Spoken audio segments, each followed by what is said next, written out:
Histoire bizarre des abonnés. Ah ah ah ah. Salut Léo Augusto, ça va? Je m'appelle Joachim et j'adore ta chaîne. Et j'ai décidé de raconter une histoire qui m'est arrivée. Moi, mon frère et mes parents vivions dans une maison qui avait un couloir très long. Il donnait accès à 2 chambres et à la salle de bain. J'avais une peur bleue d'aller aux toilettes la nuit. Je retenais toujours mon envie d'uriner. Quand je voyais que mes parents passaient, je prenais un lift. La lumière de ce couloir buguait parfois, tu vois. Elle clignotait de manière sinistre. Et je pensais déjà que c'était le mauvais esprit à l'œuvre, tu vois. Ce couloir me donnait des frissons, mec. Ma grand-mère venait de décéder récemment. Et mon Petit frère était très bouleversé parce qu'il était très proche de ma grand-mère. Un jour, je me suis réveillé au milieu de la nuit avec l'envie d'aller aux toilettes. Et j'y suis allé en ayant très peur. J'ai fait ce que je devais faire. Et quand je sortais des toilettes, j'ai senti quelque chose ramper sur mes jambes. J'ai regardé en bas et c'était une ombre. On aurait dit une personne faite de boue qui rampait. Cela laissait une trace noire très étrange sur le sol. Et il est entré dans la chambre de mon frère. J'ai suivi pour voir ce qui se passait. Et quand j'ai ouvert la porte, je n'ai rien vu. Juste mon frère qui dormait. Après cette nuit, j'ai réalisé que mon frère avait une dépression. Ces jours-ci, j'étais dans le salon et j'ai vu cette ombre, au bout du couloir. J'étais paralysé et quand j'ai cligné des yeux, la chose a disparu. Maintenant, mon frère dit à ma mère qu'il entend des bruits étranges dans sa chambre. Il a même vu quelque chose, mais il n'a pas bien expliqué. Il y a une théorie selon laquelle chaque fois que je vois cette ombre, mon frère devient déprimé.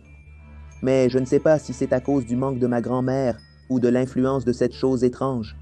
Merci de lire mon histoire, Léo. Bonjour Léo Augusto, je suis Théo et je vais te raconter une histoire qui m'est arrivée.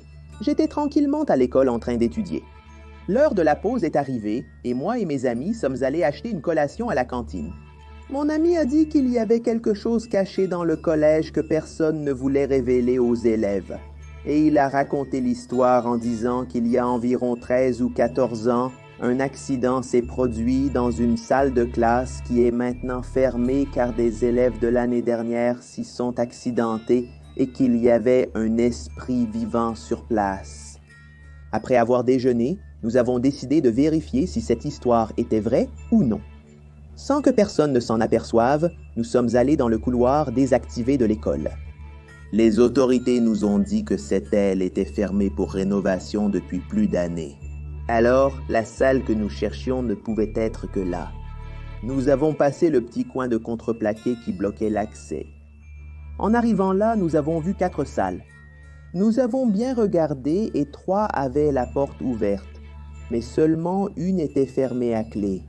Et avec plusieurs bandes de ne pas dépasser, cela a aiguisé notre curiosité, et nous voulions entrer de toute façon. Cela ressemblait à une scène de film criminel où les policiers mettent une barrière de bande pour qu'aucun civil n'entre. Et mec, qu'est-ce que c'est ça? Nous avons fouillé la serrure jusqu'à ce que nous réussissions à ouvrir. À l'intérieur, on ne voyait pas très bien, car les fenêtres étaient scellées avec du bois. Mais il y avait encore un rayon de lumière qui passait. Tout était poussiéreux et révélait le sol sale de rouge, probablement des traces de sang, et elles étaient juste en dessous du ventilateur de plafond. Et soudain, il s'allume. Il y avait plusieurs marques rouges sur les pales. Personne parmi nous n'avait activé l'interrupteur. Comment cela s'est-il allumé, mec? Nous avons trouvé cela étrange, et tout de suite après, quelque chose a commencé à nous tirer vers l'hélice, mec. C'était comme la force de gravité, mais à l'envers. Nous avons gardé nos pieds sur le sol, et il a été difficile de sortir de cette pièce. Mais avec beaucoup d'efforts, nous avons réussi. Nous avons entendu une voix dire « Tête !» C'était une pression très forte, mais nous avons réussi à fuir. Quand nous sommes sortis de l'aile abandonnée, l'inspecteur nous a vus. Il nous a sévèrement réprimandés, mec, pour être dans une zone interdite, et il nous a emmenés au secrétariat. Là, la directrice nous a grondés et a dit que cette zone n'est pour personne à entrer. Il y avait eu une tragédie là-bas il y a 14 ans. Un élève intimidateur a essayé d'effrayer un autre de sa classe. Il a soulevé le garçon jusqu'au ventilateur pour lui faire peur, mais il est monté trop haut, ce qui a fait perdre la tête au garçon. Depuis lors, l'âme du garçon est coincée là, cherchant sa tête ou, si quelqu'un entre là, une nouvelle qui lui convienne. Si nous répétions cela, elle nous expulserait de l'école. Alors nous n'y sommes jamais retournés. Histoires étranges des abonnés. Salut Léo, je m'appelle Mariana, j'ai 11 ans. J'étudie l'après-midi et j'aime beaucoup.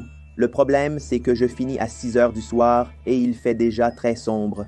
Un jour, je rentrais avec mes amis par la rue principale et soudain, un homme s'est arrêté à côté de moi. Il avait les yeux sombres. Il était habillé comme Michael Jackson, tu sais, avec un costume blanc. L'homme m'a demandé où se trouvait un certain endroit. Cet endroit qu'il cherchait était mon école. Alors ma meilleure amie lui a indiqué le chemin. Il a remercié et est parti. Le mercredi, nous avions cours normalement. Je suis allé chercher ma meilleure amie à vélo chez elle.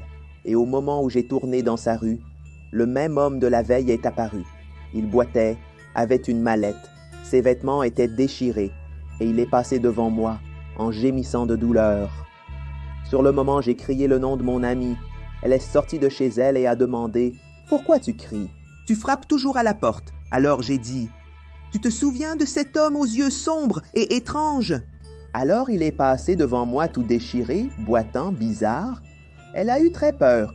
Elle a pris une fronde qu'elle avait et quelques pierres et les a emmenées à l'école au cas où cet homme réapparaîtrait et tenterait quelque chose. Nous serions prêtes. Nous sommes arrivés à l'école sans problème. Mais à la sortie, nous avons appris qu'un homme avait essayé d'entrer dans l'école tout ensanglanté. Avec des yeux sombres, un costume et un couteau. Selon le portier, il ne disait que « Rendez-moi mon fils ». Après cela, l'homme a disparu. Notre école a une histoire très étrange. En 2006, un garçon de 9e année s'est suicidé. Le père a blâmé entièrement l'école quand il a appris la nouvelle. Et ensuite, le père a fait la même chose avec sa vie. On dit que le père du garçon essaie de trouver son fils dans cette école. Il erre là-bas, mais il ne trouve jamais le garçon. Apprendre cette histoire nous a fait très peur. Depuis lors, nous gardons toujours un lance-pierre et des pierres sur nous, au cas où quelque chose se produirait. Bonjour Léo, je m'appelle Julia et j'ai 12 ans. L'histoire s'est passée il y a longtemps. Moi, ma mère et mon beau-père dînions. La porte de la cuisine était toujours ouverte, et les chiens de ma mère, qui s'appelaient Nugget et Nega, ils passaient leur soirée allongés à la porte, contemplant le jardin. Tout allait bien jusque-là. Mais le jardin m'a toujours donné la chair de poule. Il y avait 2 arbres là-bas qui étaient déjà très vieux, et j'avais toujours l'impression qu'il y avait quelqu'un là-bas qui nous observait. Cette nuit-là, après avoir dîné, ma mère faisait la vaisselle. Tout semblait normal. Puis Nugget a commencé à aboyer beaucoup, mais il aboyait dans ma direction. Il regardait en haut et bougeait la tête comme s'il y avait quelque chose d'invisible flottant là.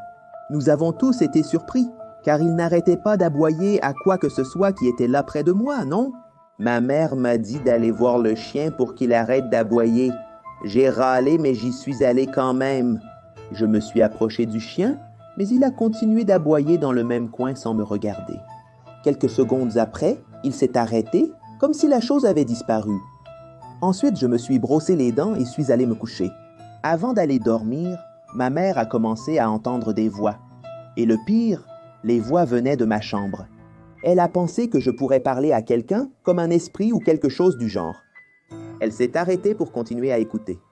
Je tombe sur ma mère qui me pointe une lampe de poche au visage. Elle continue à regarder et me demande avec qui je parle. J'ai dit ne parler à personne. Elle a fermé la porte. Mon beau-père est allé à la douche. Il a entendu un bruit sourd et lourd à la porte de la salle de bain. Il a interrogé ma mère, mais elle n'était pas passée par là.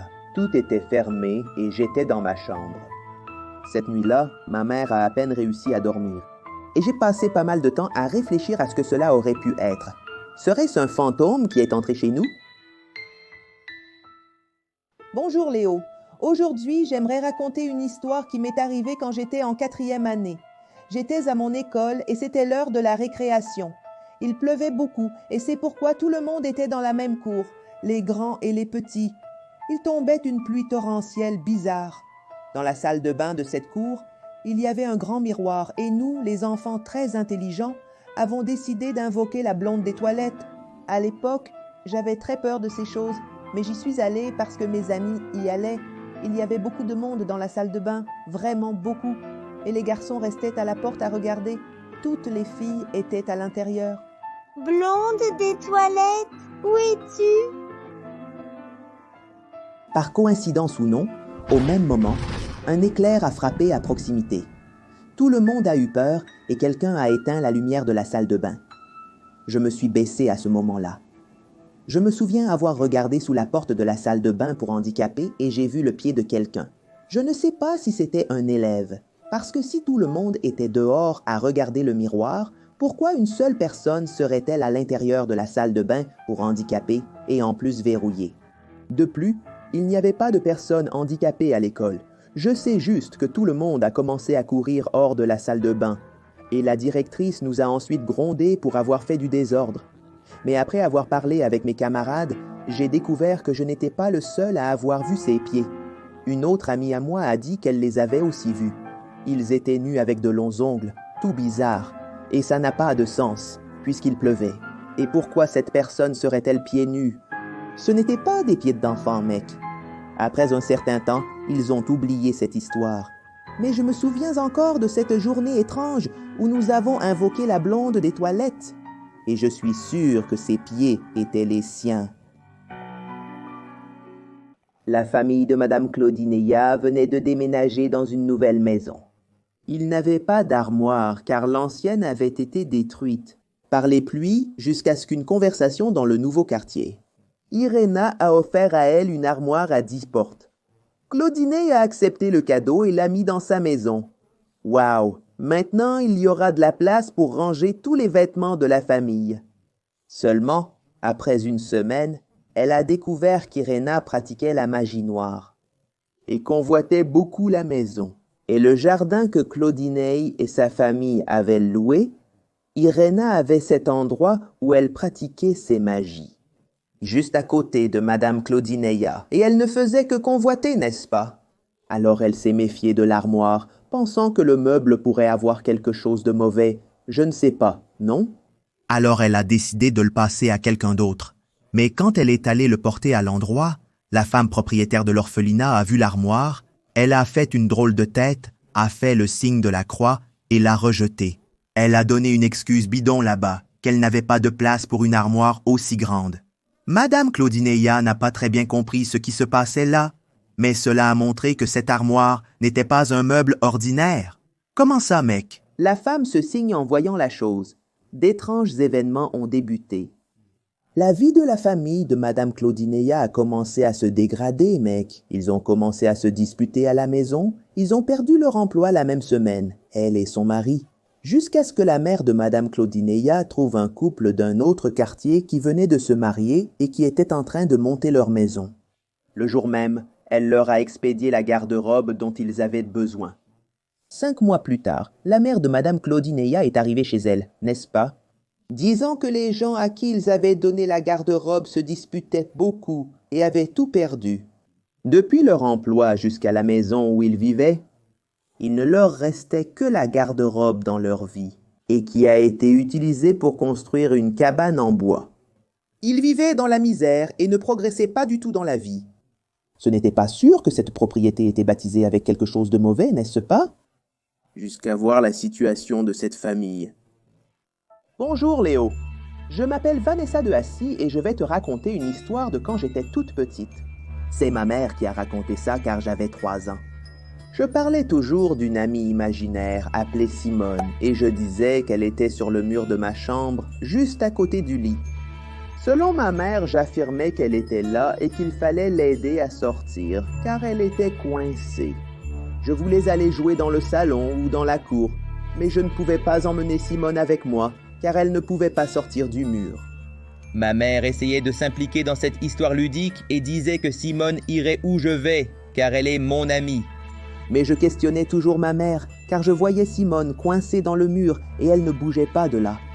Après 2 semaines à marteler cela dans la tête de ma mère, elle a commencé à être effrayée par la conviction que j'avais. Alors elle a décidé de me faire demander à Simone ce qu'elle voulait que nous fassions. Alors, Simone a répondu. à moi, et j'ai transmis le message, n'est-ce pas? Seul un adulte pourrait aider Simone à sortir du mur. C'est alors que ma mère a commencé à avoir très peur de cette histoire. Elle a interdit la chambre pendant quelques heures. Elle m'a permis de jouer avec ma grand-mère et a convaincu mon père d'abattre ce mur, qu'il se passait quelque chose de mal là-bas. C'est alors qu'il a commencé les travaux. Après un certain temps à frapper contre le mur. Il a réussi à la renverser et a trouvé un cercueil d'enfant. Ils l'ont retiré de là et l'ont ensuite ouvert. Ils ont trouvé le squelette. Il semblait qu'il était là depuis plus de 100 ans, puisque cette maison était très ancienne. Nous ne savons pas exactement ce qui s'est passé pour qu'ils embaument une enfant dans le mur. Mais sans aucun doute, son esprit était là. Elle a trouvé un moyen de demander de l'aide et d'aller vers la lumière. Depuis, nous avons déménagé. Mais cette histoire est restée gravée dans ma mémoire jusqu'à ce jour. Bonjour Léo, je suis Kevin et je vais te raconter une histoire que mon oncle m'a partagée. Il était au travail et après un certain temps, il a fait nuit. Il était avec ses amis quand soudain ils ont entendu un bruit. De bruit de clavier venant du couloir à côté. Il a demandé à son amie si elle avait aussi entendu et elle a dit oui. Il est allé dans le couloir pour vérifier puisqu'il y avait peu de personnes ce jour-là. C'était très sombre mais il n'a vu personne. Dans la salle de ce couloir, il y avait des ordinateurs vieux qui étaient à la retraite, n'est-ce pas? Mais il n'y avait personne là non plus. Ce couloir donnait accès aux escaliers, mais il a décidé de laisser tomber et n'a pas vérifié s'il y avait quelqu'un là-bas. Le lendemain, il est retourné au travail et est allé voir comment les gens allaient. Son ami lui a dit qu'elle avait vu une femme en robe blanche entrer dans l'entreprise le matin, que cette femme lui avait parlé et dit qu'elle voulait envoyer un message. Son ami lui a demandé si mon oncle l'avait aussi vue, n'est-ce pas? Et il a dit qu'il n'avait vu personne de différent, là dans l'entreprise. Peu après, ils ont entendu des pas à l'étage supérieur. Qui dans ce cas était le 13e? Mon oncle est allé vérifier et ses amis sont restés là même au 12e. Quand il a regardé là-haut, il n'y avait personne. C'était un étage qui n'avait que des boîtes vieilles et de la poussière. Soudain, il entend des pas et voit une silhouette blanche descendre les escaliers. Il a essayé de suivre et en arrivant au 12e, il a demandé si quelqu'un avait vu. Mais personne n'a rien vu, mon partenaire. Ils ont pensé que c'était son imagination. Eh bien, la nuit est tombée à nouveau et mon oncle a entendu le bruit du clavier à nouveau. Il est allé regarder et il n'y avait rien là. Les lumières du couloir étaient éteintes. Alors mon oncle a crié très fort. « Sors d'ici, fantôme! Retourne d'où tu viens !» Et les bruits se sont arrêtés. Au moment où ils allaient quitter le travail, ils ont vu la femme en robe blanche. Ils ont tenté de suivre la femme qui passait rapidement dans le couloir pour voir qui elle était. Mais ils n'ont pas réussi. Elle avait déjà disparu. Après cela, ils sont partis et n'ont plus jamais vu cette femme en blanc. Dans leur entreprise, personne ne sait exactement pourquoi elle était là et à qui elle voulait envoyer cette information. Salut Léo, je m'appelle Sabrina, j'ai 13 ans et je vais raconter une histoire qui est arrivée à mon père. Il avait une vingtaine d'années et était chez ma grand-mère pour s'occuper d'elle parce qu'elle est schizophrène. Il n'arrivait pas du tout à dormir parce qu'il ressentait une énergie négative qui planait là. Il a été effrayé par le bruit de ma grand-mère qui se retournait dans son lit d'un côté à l'autre. Il a vérifié que tout allait bien et a essayé de se rendormir. Mais peu de temps après, il a entendu un bruit très fort au plafond. Comme des pas très forts. La dalle de la maison était vide, il n'y avait qu'un réservoir d'eau et un étendoir. Mon père n'a pas eu le courage d'aller voir, alors il a essayé de se rendormir. Il s'est réveillé au milieu de la nuit et le bruit continuait. Dans une tentative de faire cesser le bruit, il a pris un balai pour frapper le plafond. Il pensait que cela pourrait être un petit chat qui était monté là-haut, mais après avoir fait cela, le bruit est devenu encore plus fort. Il allait monter sur la terrasse pour vérifier, pour voir ce qui se passait. Qui frappait, qui marchait, ou quoi que ce soit qui faisait ce bruit, n'est-ce pas? Mais son intuition lui a dit de ne pas y aller. Alors, il est retourné se coucher. Le lendemain, il a essayé de se rendormir. Mais peu de temps après, il a entendu un bruit très fort au plafond. Comme des pas très forts. La dalle de la maison était vide, il n'y avait qu'un réservoir d'eau et un étendoir. Mon père n'a pas eu le courage d'aller voir, alors il a essayé de se rendormir. Il s'est réveillé au milieu de la nuit et le bruit continuait. Dans une tentative de faire cesser le bruit, il a pris un balai pour frapper le plafond. Il pensait que cela pourrait être un petit chat qui était monté là-haut, mais après avoir fait cela, le bruit est devenu encore plus fort. Il a demandé à son frère aîné ce qu'était ce bruit pendant la nuit.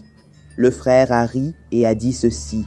« Une fois, mec, notre oncle m'a dit qu'autrefois c'était un cimetière indien et que notre maison a été construite sur ce cimetière, tu comprends?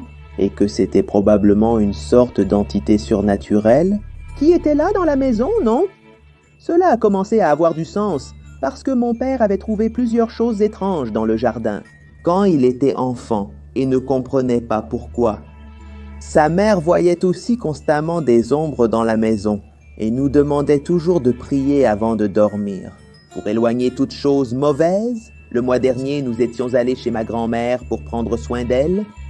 Et en arrivant là-bas, elle a dit à mon père d'expulser l'invité indésirable qui était dans sa chambre. Il est allé jeter un coup d'œil rapidement et il n'y avait rien. Des entités ou quoi que ce soit continuent de se manifester là-bas. Histoire bizarre des abonnés. Bonjour Léo Augusto, mon nom est Louise Miguel, et aujourd'hui je vais te raconter une histoire qui s'est passée quand j'avais environ 4 ans. Un certain jour, j'étais chez mon grand-père, et près de sa maison il y a une grande montagne. Alors, moi, mon cousin João et nos 3 autres cousines plus âgées avons décidé d'aller marcher sur cette montagne. Nous sommes allés tout à fait bien, mais quand nous revenions à la maison de mon grand-père, João et moi courions en avant. Alors, nous sommes clairement arrivés à la maison avant elle, n'est-ce pas? João est entré pour boire un peu d'eau car il avait très soif. Mais je suis resté à l'entrée de la maison en les attendant. Quand elles arrivaient, j'ai vu une silhouette de femme passer derrière elles. Mais le plus étrange, c'est que cette silhouette portait seulement un talon haut jaune aux pieds. Et je me demandais où était l'autre talon haut. Comme personne ne l'avait vu, seulement moi, je suis allé parler à mon grand-père de ce qui s'était passé. Et il m'a dit qu'il y avait une légende qui disait qu'une femme était allée se promener sur cette montagne. Mais tout à coup, il a commencé à pleuvoir. Et pour ne pas se mouiller, elle a couru. Mais elle n'a pas réalisé qu'il y avait une falaise devant elle. Et elle est tombée.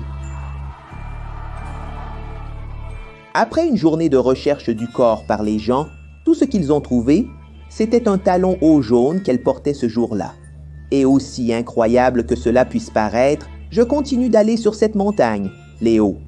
Mais je n'ai plus jamais vu la silhouette de cette femme. Heureusement, n'est-ce pas? Bonjour, je m'appelle Lucas et j'aimerais vous raconter une histoire. Il y a 1 an, j'étais avec mes amis pendant la pause. Nous parlions de combien cette école était étrange. Nous étudions le soir et toujours vers 9h30, nous commencions à entendre des bruits étranges provenant des salles de classe, qui étaient vides, et d'autres endroits de l'école où il n'y avait plus aucun employé. Il y avait une histoire selon laquelle cette école avait été construite sur un ancien cimetière il y a plus de 70 ans, et que les âmes de ces personnes étaient piégées dans le sol de l'endroit. Mais je ne croyais pas à ces histoires, jusqu'au jour où mon ami Victor et moi sortions du dernier cours. Il était environ 10 heures du soir, et nous étions les derniers à sortir, quand nous étions dans le couloir principal. En un clin d'œil, les gens qui marchaient devant moi ont disparu. On aurait dit que j'étais dans un autre univers, dans le noir. J'ai allumé la lampe de poche de mon téléphone, et j'ai vu beaucoup de gens étranges.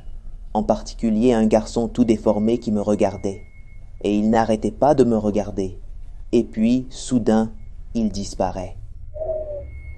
Au moment où j'ai commencé à courir, tout est revenu à la normale et j'étais à l'extérieur de l'école. Mon ami criait « Réveille-toi, mec, réveille-toi » J'ai demandé ce qui s'était passé. Quelle était cette obscurité qui est apparue? Et il a dit que j'avais perdu connaissance sans raison et qu'il m'avait emmené dehors. Jusqu'à la fin de l'année scolaire, cela s'est reproduit. C'était bientôt 22 heures, je passais un examen avec seulement 4 autres personnes encore présentes pour le terminer. Soudainement, tout est devenu noir. Les gens ont disparu. J'étais toujours assis sur la chaise, mais l'ambiance était différente. Et quand j'ai fixé mon regard, j'ai vu le garçon se tordre à nouveau. Il m'a maintenant dit ce qui suit. « Sortez de mon territoire !» Et cette fois, quand je me suis réveillé, j'étais à l'infirmerie de l'école. La professeure a dit que j'étais tombé par terre et que je marmonnais. L'année suivante, j'ai changé d'école et rien de semblable ne s'est plus jamais produit. Bonjour Léo Augusto, je suis Adé. L'histoire que je vais te raconter peut sembler être une blague, mais elle est vraie. Quand j'avais environ 9 ans, ma sœur et moi aimions beaucoup regarder Chiquititas. C'était la première fois que ça passait à la télé et on adorait ça. Une autre chose que nous adorions, c'était de jurer. Surtout le nom du diable et d'autres noms laids. Nous nous disputions tout le temps et nous mettions en pratique ces paroles bizarres. Une nuit, il y a eu une fête chez moi et comme toujours, nous nous sommes disputés. Et notre mère nous a punis. Elle nous a obligés à dormir dans le même lit, car nous avions des invités à la maison et ils allaient dormir dans mon lit. Je n'aimais pas du tout cette idée, car je ne parlais pas à ma sœur. Alors, bon, dormir avec elle allait être vraiment ennuyeux, n'est-ce pas? Nous sommes donc allés nous coucher.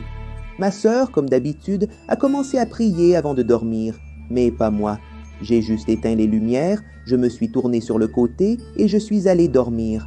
Comme j'avais bu beaucoup de soda ce jour-là, je me suis réveillé au milieu de la nuit avec envie d'aller aux toilettes.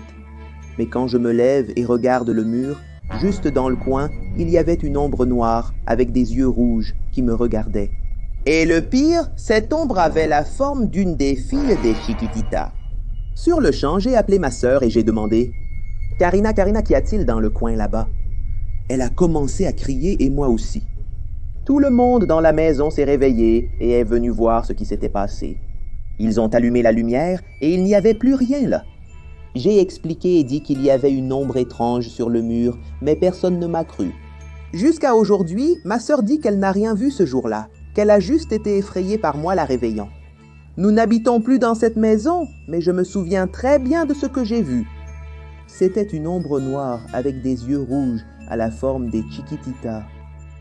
Bonjour Léo Augusto, mon nom est Timonis Vieira et cette histoire m'est arrivée quand j'avais 12 ans. À cette période, j'étais fortement harcelé à l'école. Dans ma classe, il y avait un brute appelé Jumberto qui me harcelait toujours. C'était insupportable d'endurer ce criminel. Le fou était très grand et vraiment dégoûtant. Il dégageait une odeur de pourriture et semblait ne jamais prendre de bain. Il mâchait constamment un os de poulet pour prétendre être le dur à cuire, tu sais. La sonnerie pour rentrer à la maison était un soulagement pour moi. Je rendais grâce à Dieu que l'heure était passée, et enfin je pouvais rentrer chez moi, mon refuge, ma forteresse. J'étais protégé de toute menace. Cependant, un jour, dès que je suis rentré à la maison, ma mère m'a dit que mon ami d'école m'attendait dans ma chambre. Elle a dit qu'il était arrivé un peu avant moi, et qu'il était venu pour faire un travail scolaire. J'étais confus, car je ne savais pas qui c'était et je n'avais aucun travail de groupe à faire. Alors je suis allé voir, et à ma grande surprise, c'était Jumberto. Ma mère a fini par le laisser entrer à la maison, pensant que c'était mon ami. Il voulait 50 raies, ou il me battrait. J'ai dit que j'allais appeler ma mère, mais il m'a donné un coup de poing dans le visage. Tout noir. Après quelques secondes, je me suis réveillé dans un cimetière.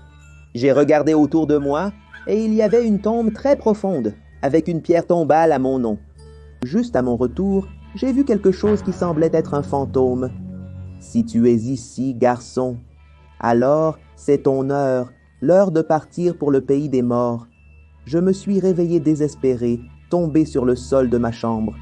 J'étais un peu étourdi, mais j'ai pu voir le malfaiteur fouiller mon placard à la recherche d'argent ou de quelque chose de valeur. À ce moment-là, ma mère est arrivée. Elle a vu la situation et a chassé le gamin de la maison. Le lendemain, ma mère est allée se plaindre à l'école pour dire ce qui s'était passé, mais ils ont dit que Gilberto n'était plus élève de cette école. L'agent scolaire a dit qu'il a essayé de sauter le mur d'une maison et a fini par s'étouffer avec un os de poulet qu'il mâchait constamment et est mort étouffé. Voici l'histoire troublante de Valeska, 13 ans. Elle la raconte encore aujourd'hui, car elle la tourmente toujours. Eh bien, depuis que j'avais 9 ans, j'ai commencé à entendre une voix féminine qui essayait toujours de communiquer avec moi. Mais par peur, je ne répondais jamais. N'importe où dans ma maison, cette voix apparaissait disant « Salut, tu m'entends? » « Valeska, parle-moi. À 12 ans, à ma grande surprise, j'ai commencé à voir la fille en noir, aux cheveux lisses et bruns. Je suis myope et je n'avais pas mes lunettes ce jour-là. Je ne pouvais pas voir son visage correctement, ni d'autres détails. J'étais dans ma chambre, n'est-ce pas? Et je l'ai vue dans le coin de la porte. J'ai eu un choc en me retrouvant face à cette personne là-dedans. Je savais déjà qu'elle n'était pas de ce monde. Alors je me suis couvert et j'ai essayé de dormir quand même. Mais quelques minutes plus tard, j'ai senti une main tirer la couverture et j'ai tenu fort pour ne pas être découverte.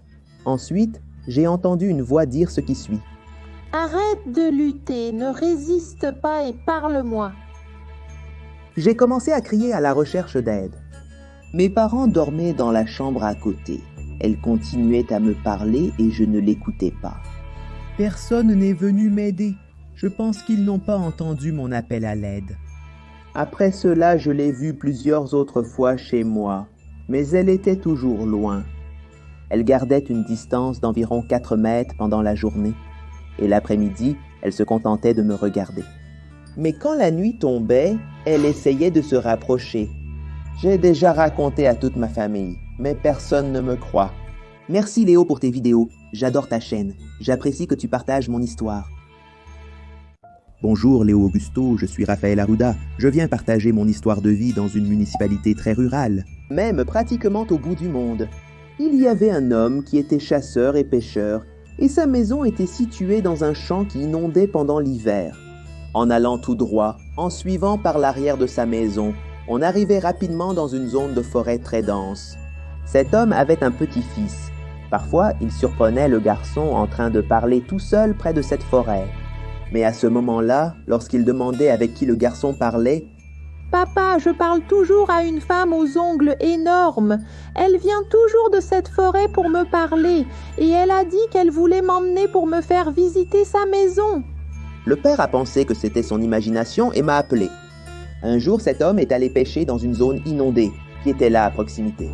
Quand la marée était haute, le champ était inondé, gardant ainsi certaines espèces de poissons au milieu de ce lac. Quand il est rentré chez lui, il a remarqué que son fils n'était pas là. Et il a vu son petit-fils prêt à entrer dans la forêt. Il tenta de crier en vain. Le garçon ne l'entendait pas. Il a essayé de le suivre, mais quand il est arrivé, le garçon avait disparu. Il a tenté d'appeler d'autres habitants des environs. La forêt étant très dense, il ne pouvait pas tout fouiller. Il a même appelé un chaman. Tout le monde allait sauver ce garçon. Ils ont rapidement suivi, criant le nom du garçon, mais sans aucune réponse. Jusqu'à ce qu'ils aperçoivent le garçon. Il y avait beaucoup de boue sur place, mec, et il était juste au milieu de cette étendue-là, pleine de boue, tu vois. Quand le père a réussi à s'approcher de son fils pour le prendre, il a remarqué que le garçon était sec. Sa peau n'avait aucune trace de boue ou de saleté de la forêt. Il a demandé ce que le garçon faisait là et comment il était si propre au milieu de ce marais. « Ah, salut papa. Cette dame aux longs ongles m'emmenait chez elle. Elle allait me montrer comment c'était. Elle m'a promis des bonbons. » Le chaman a confirmé, affirmant que l'entité voulait emmener le petit garçon. Par conséquent, elle le portait dans ses bras. Mais quand elle a entendu les gens arriver, elle a pris la fuite. Si elle avait attendu un peu plus longtemps, on n'aurait jamais retrouvé le garçon. Bonjour Léo, je m'appelle Raphaël. J'avais environ 11 ans quand cette histoire s'est produite.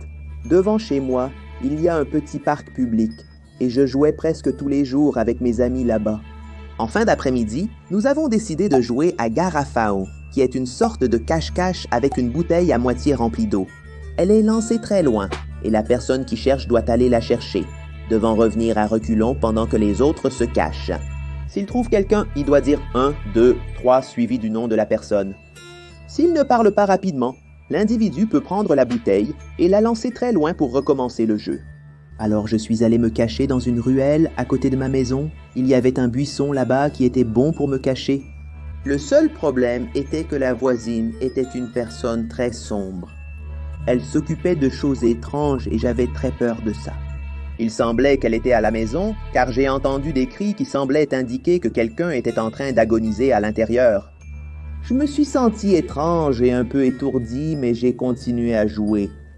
La deuxième fois que je me suis caché là, j'ai entendu quelqu'un rire puis crier. J'ai pensé que c'était quelqu'un qui jouait ou quelque chose du genre. Je suis monté sur le pot d'un arbuste pour regarder par la fenêtre de la vieille dame. Elle parlait à une figure qui semblait être une ombre. Il portait un manteau et un chapeau tout noir avec des yeux rouges. J'ai commencé à courir désespérément. Je me suis caché derrière une voiture et j'ai passé quelques minutes à reprendre mon souffle. Je suis allé retrouver les gens pour leur raconter ce que j'avais vu, mais j'ai réalisé qu'il n'y avait personne dans la rue. Tout était déjà sombre. J'ai commencé à me sentir étourdi et j'ai perdu connaissance. Quand je me suis réveillé, j'étais assis sur le banc avec mes amis autour de moi qui me regardaient. Ils ont dit que j'étais évanoui derrière une voiture garée. Après ça, je suis rentré à la maison et je n'ai rien dit à personne. Je ne sais pas ce qui s'est passé, mais ce que j'ai vu n'était pas de ce monde, Léo. Merci d'avoir lu. Bonjour Léo Augusto, je m'appelle Jurema. L'histoire que je vais vous raconter est arrivée à ma grand-mère dans sa jeunesse. Elle raconte qu'elle avait un mari problématique. Il aimait se saouler d'alcool dans le bar du quartier. Et il ne voulait pas travailler du tout. C'était un véritable vagabond qui n'était pas à la maison. Il ne voulait même pas laver la maison. Un jour, elle lui a demandé d'acheter un poulet pour le déjeuner. Elle lui a demandé d'acheter à la ferme du quartier. Elle a continué à préparer du riz, des haricots, de la salade pendant 1 à 2 heures. Et le mari ne revenait toujours pas avec le poulet. Après un long moment, il arrive ivre, titubant et avec le poulet à la main. Elle l'a grondé, lui demandant pourquoi il était ivre. Où avait-il trouvé l'argent pour boire, alors que celui qu'elle lui avait donné était destiné à l'achat de l'oiseau? Il s'est allongé sur le canapé sans rien dire. Elle a donc pris le poulet et a commencé à le préparer. Elle a remarqué qu'il était un peu farci à certains endroits. Après l'avoir nettoyé, assaisonné et mis à cuire, elle l'a servi à toute la famille affamée qui avait attendu longtemps. Ils ont tout dévoré jusqu'à satiété.